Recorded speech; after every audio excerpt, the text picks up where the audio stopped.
the suggestion that they all should be killed. But Prophet Muhammad SAW did not like that suggestion. Actually, Prophet Muhammad was sent as a mercy to the mankind, to the worlds. So he did not like this suggestion. He asked Hazrat Abu Bakr. Hazrat Abu Bakr suggested that they should, in return, they should teach our children. If they are scholar, they were literate. Allah subhanahu wa ta'ala, uh, the Prophet sallallahu liked this suggestion and asked the people, uh, in return, they should teach the children of Medina. So Rasulullah sallallahu behaved very well with the prisoners, and the 70, none of them was killed by Prophet and his companion. In that year, the marriage of Hazrat Ali and Hazrat Fatma also occurred. Hazrat Fatma was married to Hazrat Ali. Hazrat Ali was the cousin of Prophet Muhammad Sallallahu, and Hazrat Fatma was the youngest and the most loving daughter of Prophet Muhammad Sallallahu. First time Eid al-Azha was celebrated, Eid al-Fitr was celebrated in that year, and Qurbani was also established in that year. So we can see that the second year of Hijrah was very important in the history of Islam. Third year, in the as you know, children, in the second year, the battle of Badr took place, and the Meccan people were defeated. So to take the revenge of that defeat, they planned to attack again on the companions of Prophet Muhammad Sallallahu. So in third year, they prepared and raised a large army. This time in the battle of Badr, they were 1,000, and this time they were 3,000. So they now, after the after the killing of Abu Jahl, Abu Sufyan took the charge of Mecca, and now he was the commander in chief in that battle. Abu Sufyan was the commander of Meccan army in the battle of Uhud. Why it is called Uhud? It was fought on a hill. Its name was Uhud. In the battle of Uhud, uh, Muslims were initially they were 1,000, but as I mentioned, there was a hypocrite. He's known as the leader of hypocrites. His name was Abdullah bin Ubay. He uh, he was also a Muslim, but hypocritically from inside, he was not a Muslim. When the Prophet ﷺ surveyed his army, he, with his 300 people, he went out and asked the Prophet, uh, uh, go and fight with the army, you and your companion and Allah, as the people of Musa had asked Musa, go and fight your Lord, we are sitting here. So Abdullah bin Ubay, with his 300 companions, 300 people, uh, came out from the army. So now 700 left there. So these 700 Muslim fighters went to the Mount of Uhud and fought with Meccan army. Initially, they had won the fight, but due to the disobedience of Prophet Muhammad SAW by the archers, actually in the Mount of Uhud, there was a way from there. It was doubt that the Meccan people can attack from the back side of the Muslim army. So Rasulullah SAW posted 50 archers there and asked them not to move from that side, but they did not remember the order of Prophet Muhammad SAW, and after winning the fight, they left uh, without waiting the order of Prophet Muhammad SAW. Now Khalid bin Walid, who became later he became the champion of Islam, but that time he was not a Muslim. He was in the Meccan army. He came from the backside and attacked the Muslim. Now there was a chaos. So there was a lot of mm, problem for the Muslims, for the companions of the Prophet in that battle. Prophet Muhammad SAW was also injured. His two teeth were broken and his blood was flowing from his mouth. And in that battle, Prophet Muhammad Muhammad's very loving uncle Hazrat Hamza was also martyred by a slave. His name was Wahshi. He was uh, he was a very expert. He was very expert in throwing the javelin. So he killed Hazrat Hamza and he was mutilated by the wife of the commander Hind. Commander was Abu Sufyan and his wife was Hind. Actually, in the Battle of Badr, Hazrat Hamza killed his brother and many uh, near and dear relatives. Uh, so she decided to take the revenge from Hazrat Hamza Razillahu Ta'ala anhu. In that battle, in the Battle of Uhud, he asked Vahshi to promise to give many uh, luxuries and many rewards and many uh, gold, etc. In if he killed Hazrat Hamza. So he was always in search of Hazrat Hamza. When he found the opportunity, he killed Hazrat Hamza. And after the battle was over, she came to the body of Hazrat Hamza and mutilated. She cut the nose and the ears and many things of parts of the body.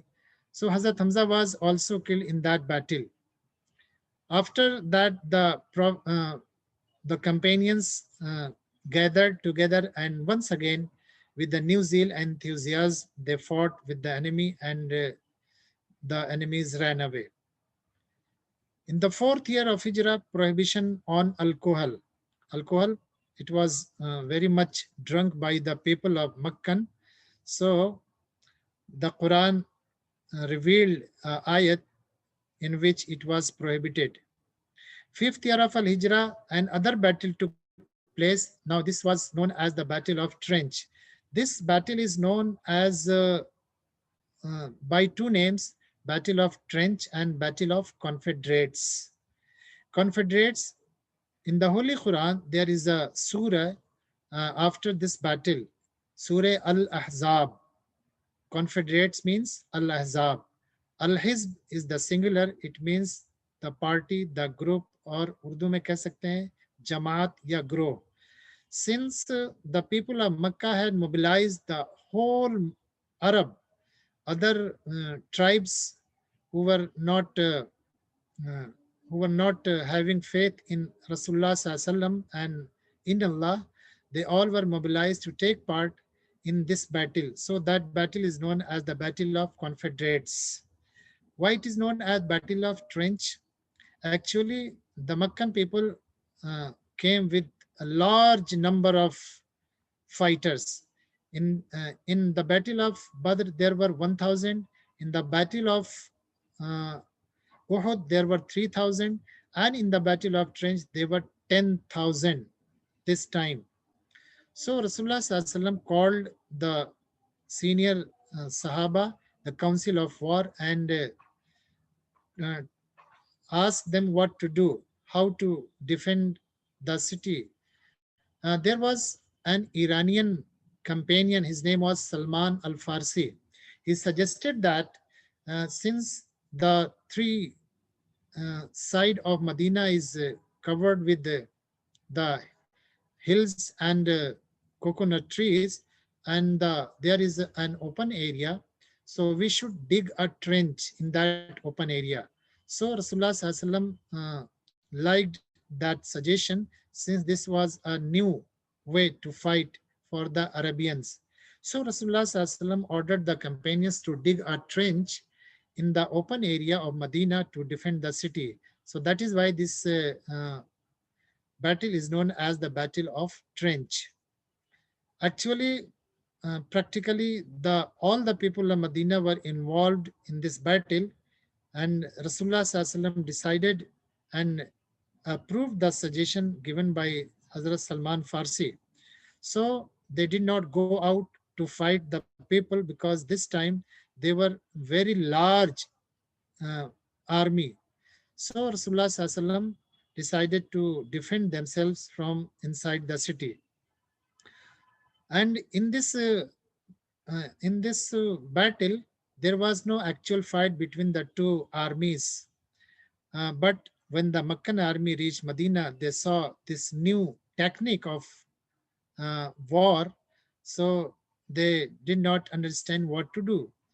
They surrounded Medina from the all side, and the siege continued for many days, but there was no result. Actually, Allah helped the people of Prophet Muhammad Sallallahu or the companions. Weather was very cold, and there was a storm which uh, forced the people of Mecca to leave the field and went to their home. So, without any actual fighting, the Muslims won this battle. After that, in the 6th year of Hijrah, actually after three battle, now the Meccan were very weak. From every point of view, we can say now they had accepted that they have become very weak. So Rasulullah uh, now the condition was in the favor of Muslim. So Prophet Muhammad Sallam decided to visit Khane Kaaba.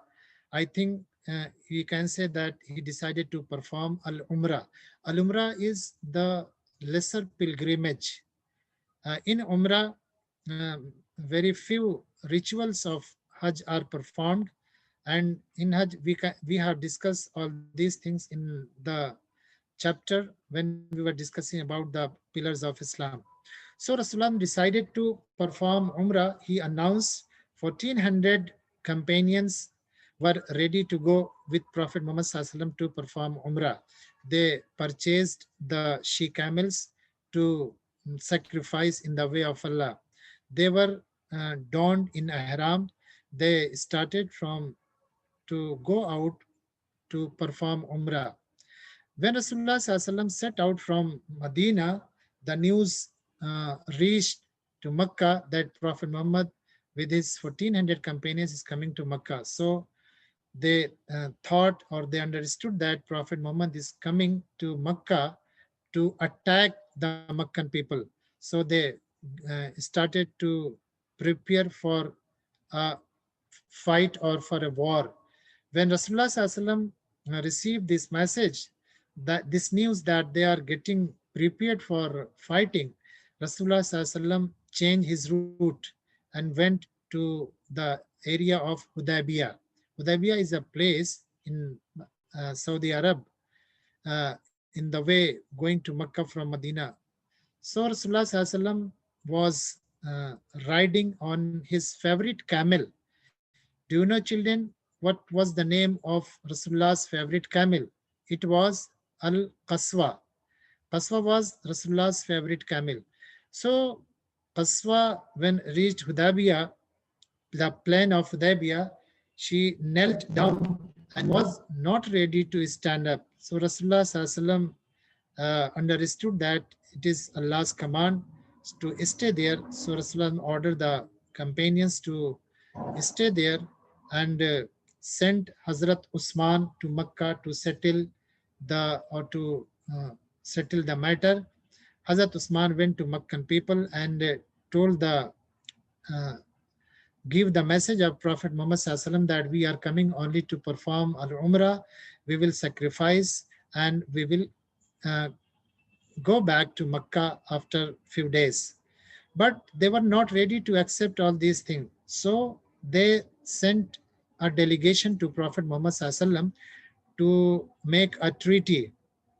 So from Meccan side, Suhail bin Amr came as a representative, as a leader of that delegation.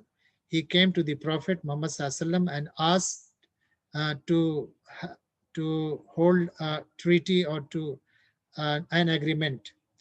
So Rasulullah Sallallahu was ready to accept all those conditions who Suhail bin Amr gave or uh, asked to write in that treaty. The first condition was that uh, there will be no fight between the two gurus for next 10 years. Rasulullah Sallallahu agreed. He also said that uh, this time you will not go to Makkah or to Khane Kaaba to visit. You go back, come next year, and you will be allowed to stay only for 3 days. You cannot bring any arm except uh, a sword. So Rasulullah Sallallahu also agreed. And again, another the condition was in that treaty, uh, both sides will be free to have friendship with any tribe of the Arab. Prophet Muhammad SAW again agreed. Rasulullah SAW was asked to write this condition also, that if any Makkan comes to Medina, you have to return it. But if any Madinite person will go to Makkah, we will not return it. Rasulullah SAW also agreed. So when the conditions were written, it was written by Hazrat Ali radiallahu ta'ala and signed, and asked the companions to sacrifice their animals. Rasulullah SAW first himself sacrificed the animal.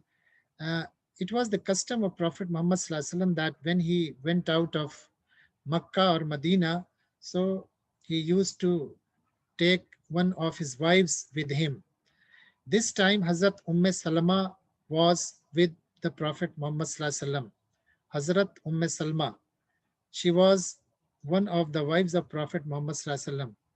So this treaty was signed in the year of sixth year of Hijrah.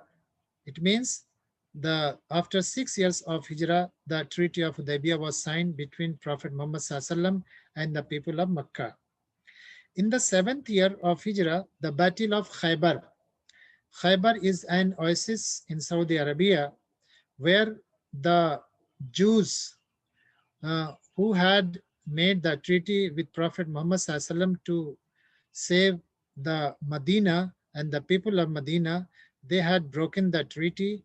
So Prophet Muhammad SAW asked all the Jewish tribes to uh, go from to leave Medina. So they were forced and they left Medina and gathered in the area of this area, Khaybar. And from there uh, they used to make conspiracy against the Muslims. So Prophet Muhammad SAW decided to go to Khaybar and teach them a lesson. Rasulullah SAW went there with those 1400 companions who had gone with Prophet Muhammad SAW to perform Al-Umrah. There were many fortresses. The small fortresses were conquered very easily, but there was a very huge and big fort that was named as Al-Qamus. It was not conquered. In the evening, Rasulullah SAW announced that in the morning I will give the uh, banner to a person who will conquer that fort. So all the companions were waiting that this good news will be given to him.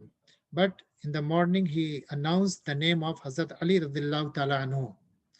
Hazrat Ali was called for, but someone told that he is not well. Rasulullah Sallallahu asked him to come and he prayed for him, gave his own sword and the banner and prayed and said that Allah likes Hazrat Ali to conquer this fort. Hazrat Ali radiallahu ta'ala anhu conquered that fort. That is why he is known as the Fateh Khaybar. Fateh means the one who conquers or the conqueror. The conqueror of Khaybar. Hazrat Ali is known as the conqueror of Khaybar. So it happened in the seventh year of Hijrah, Battle of Khaybar. In the eighth year of Hijrah, the conquest of Makkah. The Makkah, that place where Prophet Muhammad was born, he grew up and he preached Islam there, and he was and his companion were tortured and were forced to leave the Makkah. This year the Makkah was conquered by Prophet Muhammad SAW in the 8th year of Hijrah. 10th year of Hijrah, the farewell address was given by Prophet Muhammad SAW. This farewell address is known as the last sermon, Khutbah Hajjatul Wida. Rasulullah SAW went again to perform his first and last Hajj. Children, you must know that Rasulullah SAW performed only one Hajj because it was made obligatory in the year of 9th year of Hijrah. In the 9th year of Hijrah, Rasulullah sent Hazrat Abu Bakr as Amir Hajj, or the leader of Hajj, to tell the people or to teach the people the rituals of Hajj in ninth year of Hijrah. So it was a dignity, or it was an honor for Prophet, for Hazrat Abu Bakr radiallahu ta'ala anhu, that he sent him in his own life to teach the people about the rituals of Hajj in the 9th year of Hijrah. In the 10th year of Hijrah, Rasulullah himself went to Makkah to perform Hajj.